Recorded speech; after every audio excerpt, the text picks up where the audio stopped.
Nous sommes Lynn et Stéphane. Bienvenue à Passion, Roadtrip et Overland. Aujourd'hui, on vous emmène avec nous visiter la Black Dragon Canyon Trail. On le mentionne souvent dans nos vidéos, mais en même temps, c'est d'une importance capitale. La Black Dragon Canyon, c'est une trail qui se situe sur un lit de rivière au fond d'un canyon assez profond.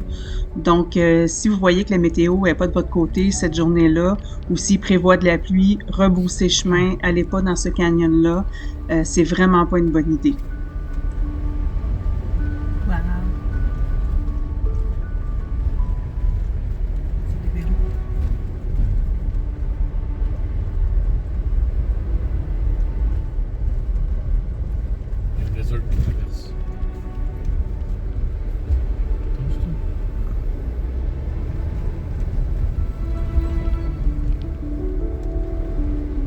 Alors, la Black Dragon Canyon, elle est située tout près de Green River et elle fait partie des trails de la San Rafael Swell et se prend par l'Interstate 70.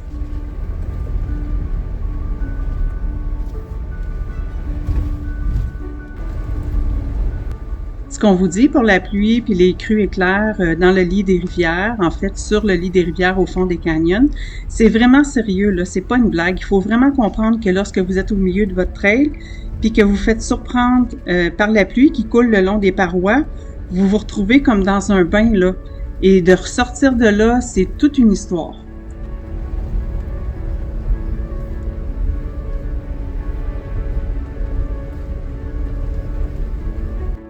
Heureusement, ce matin, on a un beau ciel bleu avec nous et pas de précipitations prévues. Plus on s'enfonce dans le canyon et plus c'est wow alentour de nous, c'est magnifique. Ce canyon-là, il est hallucinant. Les parois là sont tellement hautes, c'est fou comme on se sent mini dans cet endroit-là.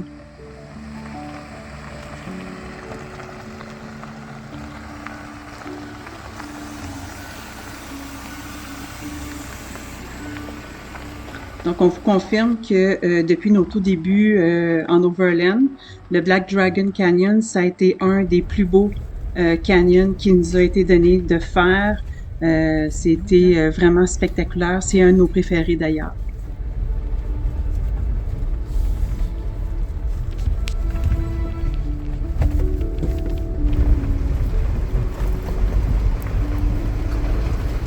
Donc là, aujourd'hui, on fait Black Dragon Canyon. On est dans un lit de rivière. J'espère qu'il n'y aura pas de flash flood parce que les parois sont un peu à pic et je pense pas d'avoir assez longue de corde pour monter en haut. Mais bref, cette trail-là, on l'a trouvé un peu grâce à Onyx Trail puis Onyx Offroad. Il y a aussi des vidéos sur YouTube, mais on peut voir clairement que ça a déjà été le fond de l'eau à regarder ce qu'on voit comme caractéristique. C'est assez spectaculaire. Ça rentre, on est en train de rentrer dans San Rafael Swell par une craque qui était une rivière en fait. Donc au lieu de rentrer par l'autoroute, on rentre par cette trail-là qui est vraiment intense là-dedans. C'est une trail de niveau 4 et on espère pouvoir passer le tout aisément. C'est immense.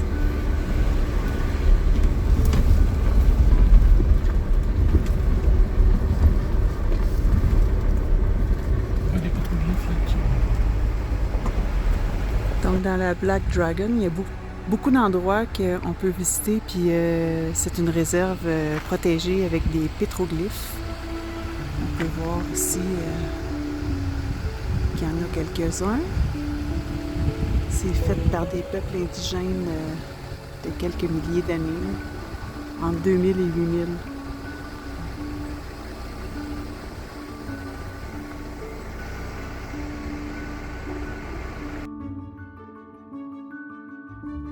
Donc, juste montrer un aperçu de comment c'est immense. On est dans le fond d'un canyon, Black Dragon Canyon. C'est entouré de roches. C'est immense. Ça, c'est bleu. Ça, c'est la hauteur des roches qui nous entourent. en fait du canyon.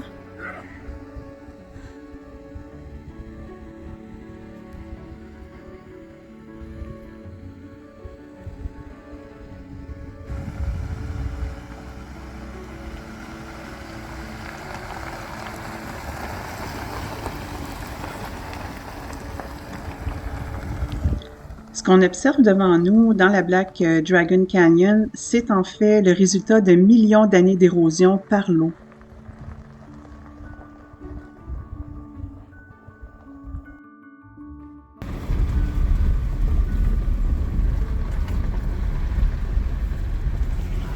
Ce canyon-là a été creusé à travers des roches métamorphiques qui datent environ 1,7 milliard d'années. Ce processus d'érosion-là est en perpétuelle continuité et donc le canyon, lui, il continue de se creuser et c'est pourquoi on est capable d'observer une géologie qui est vraiment spectaculaire.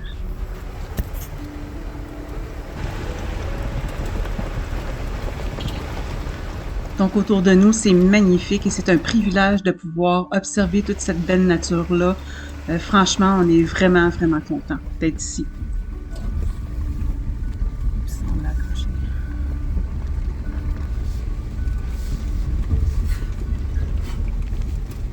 Ce qu'il faut savoir du sud de l'Utah, c'est qu'il y a 180 millions d'années environ, un vaste complexe de dunes de sable se sont formées.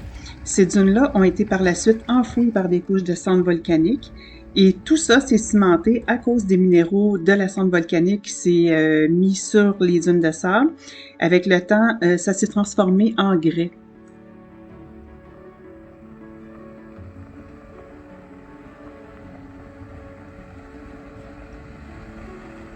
Donc, ça nous donne les paysages qu'on est capable d'observer aujourd'hui en Utah et c'est sublime, je vous le dis, c'est vraiment quelque chose à voir partout dans le sud de l'Utah. Il y a aussi une partie du Colorado qui est un peu semblable à ça et l'Arizona, bien sûr.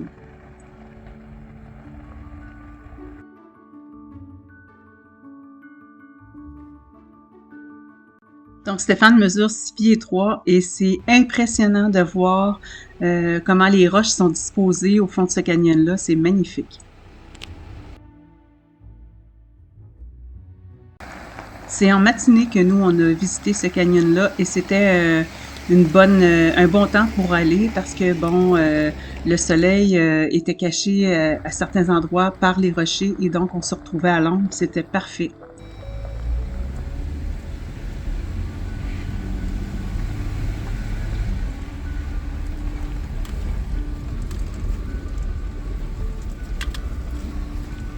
Jusqu'à maintenant, le paysage autour de nous, il est sublime et la route, elle est pas trop chaotique. Ça se fait super bien, la visite du canyon, et on en profite à 100%.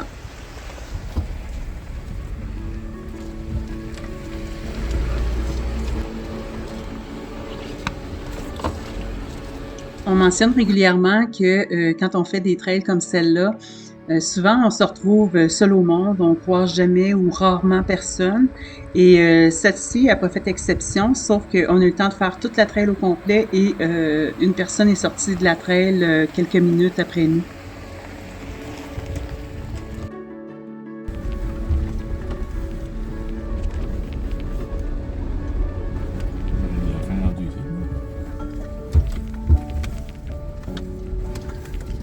La Black Dragon Canyon est également connue sous le nom de la BLM Route 647 et un peu plus loin dans la trail, le BLM 6755.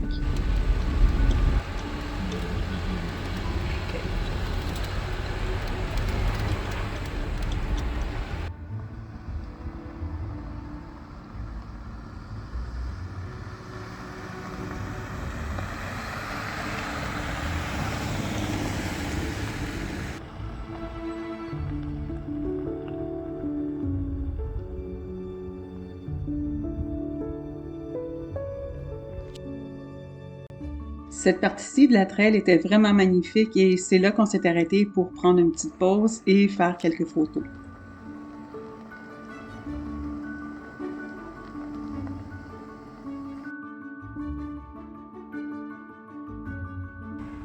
Il y a des parties dans ce canyon-là où on se promène où c'est un peu plus étroit et d'autres parties où on passe où c'est vraiment très très large et on est en mesure d'observer différemment le décor. C'est magnifique.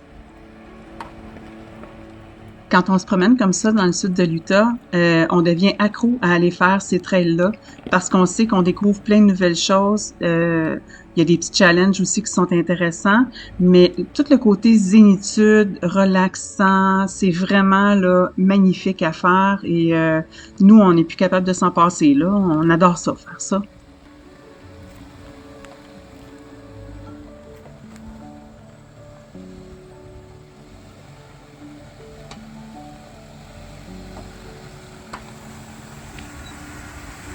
Oui, c'est comme rendu un must dans nos vies de partir à la découverte de ces paysages-là.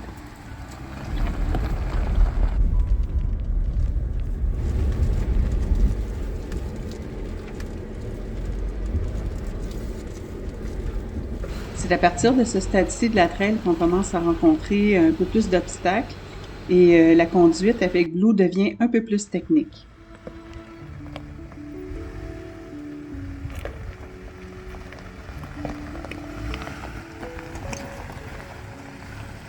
Il arrive parfois comme ça sur des trails que Stéphane il a un petit peu trop d'ambition pour Blue et il veut essayer de passer, mais que finalement on est trop long, on est trop pesant, ça passe pas. Donc on s'est quand même contenté de faire des photos de Blue sur la roche.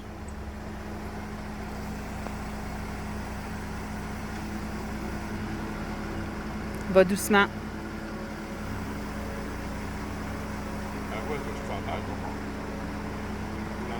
Non. C'est bon, doucement. Doucement. Doucement. Good.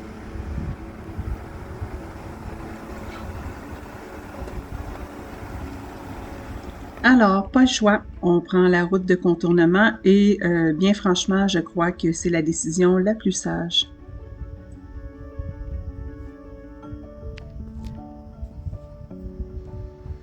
S'il y a bien une chose qu'on veut pas, c'est de briser notre véhicule en plus dans le fond d'un canyon.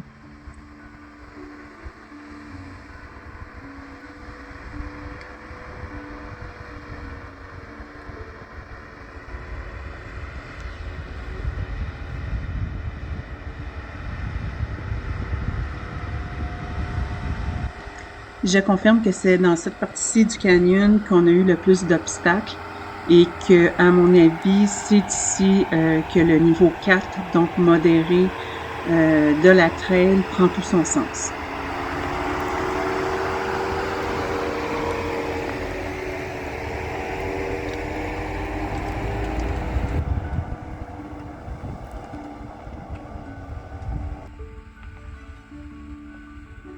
Quand on fait des trails en Utah, c'est important de savoir qu'il y a un code d'éthique.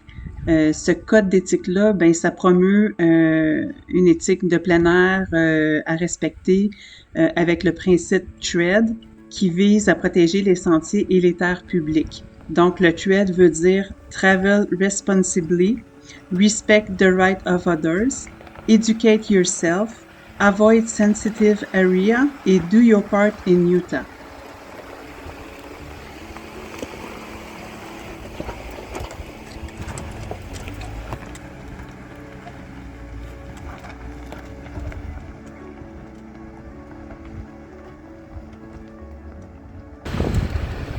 En gros, ça veut dire de respecter l'environnement et les trails qui sont déjà établis. Ben, on circule dedans, on n'en crée pas d'autres.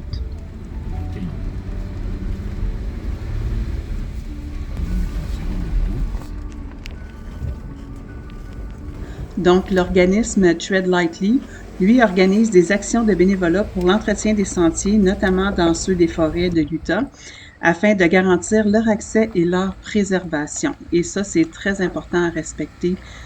Si on veut continuer à pouvoir aller dans ces trails-là, ben, je pense que faire notre part, c'est une bonne chose.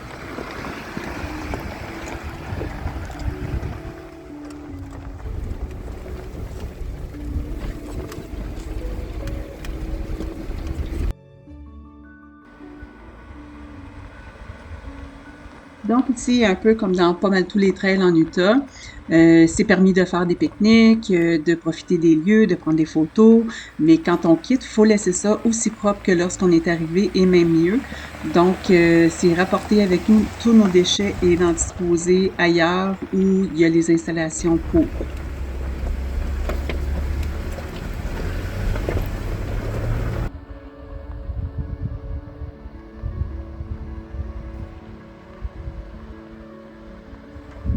T'es correct? On arrive sur une section de route un peu surélevée et le chemin est pas très large. De plus, il est penchant, donc comme on veut pas que Blue se retrouve sur le côté, Stéphane me demande d'aller l'aider à superviser afin que Blue tombe pas justement sur le côté. Et c'était pas si pire que ça finalement.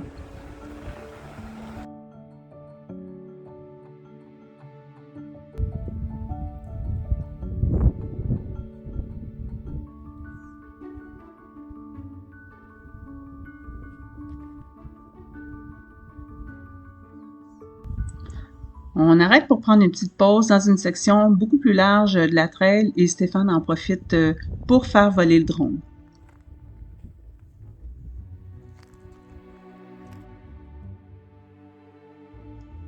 Ici, c'est le calme, la zénitude. C'est tellement apaisant.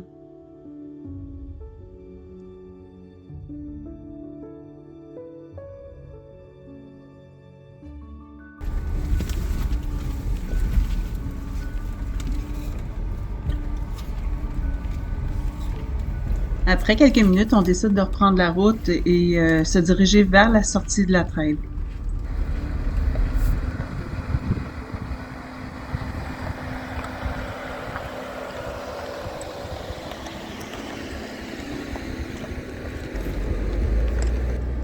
Ouais, ben c'est pas terminé pour les obstacles. On en a encore quelques petits à traverser pour se rendre vers la fin de la trail, notamment du montage de roches comme des escaliers un peu. Donc, mais c'est rien de très très intense et ça se fait quand même très bien.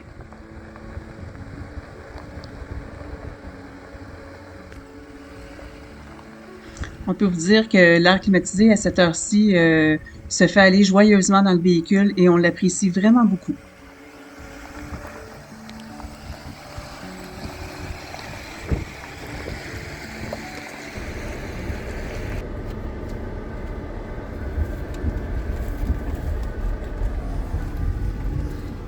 C'est un wash à sec. Ouais, un dry wash. Un dry On a wash. passé une pancarte pour annoncer qu'il y avait un wilderness area, donc une zone sauvage. Dans ces zones-là, normalement, on n'a pas le droit de filmer. On En avait le droit, drone. entre autres, En en drone. drone. Entre autres, c'est probablement genre le côté droit de la route, qui pas le côté gauche, mais il faut vraiment aller voir sur des cartes comme sur Onyx. Ici, on le voit un peu plus sur la carte. Là, on voit qu'il y a vraiment une délimitation d'un parc à droite. À gauche, il n'y en a pas. Donc, techniquement, je pourrais avoir le drone en train de filmer, regarder la Wilderness Zone, mais on n'a pas le droit d'aller voler. On n'a surtout pas le droit de décoller, d'atterrir dans son zone. Comme vous pouvez voir, la route, on a un petit peu de lavette, donc c'est... C'est de la lavette, mais ça finit sale quand même.